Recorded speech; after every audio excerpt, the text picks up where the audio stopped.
9 मई के वाक़यात में मुलविस अफराद पर बगावत का धब्बा लग चुका है। साबिक वज़ीर दिफा ख्वाजा मोहम्मद आसिफ की सियालकोट में मीडिया से गुफ्तगू, कहा फौज ने वतन के दिफा में अपनी जानें कुर्बान की हैं।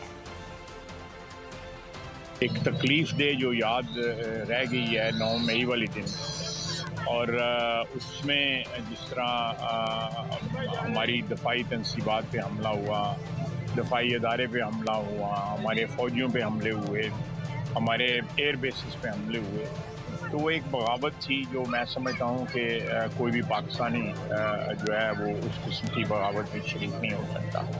वो कहाँ मनसूबाबंदी हुई थी, कौन उसकी पुष्पनाई कर रहे थे, वो पाकिस्तान के दुश्मनी हो सकते हैं, पाकिस्तान के जो है वो दोस्त नहीं हो सकते जो है जिन्होंने वो मनसूबा किया।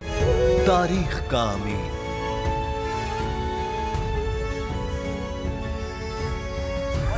आजादी की अलामत,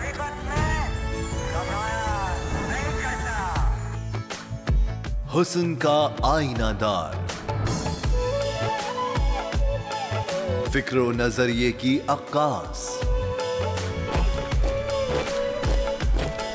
सरफराजी का गवाह, यानी हम सबका निगहबान पाकिस्तान।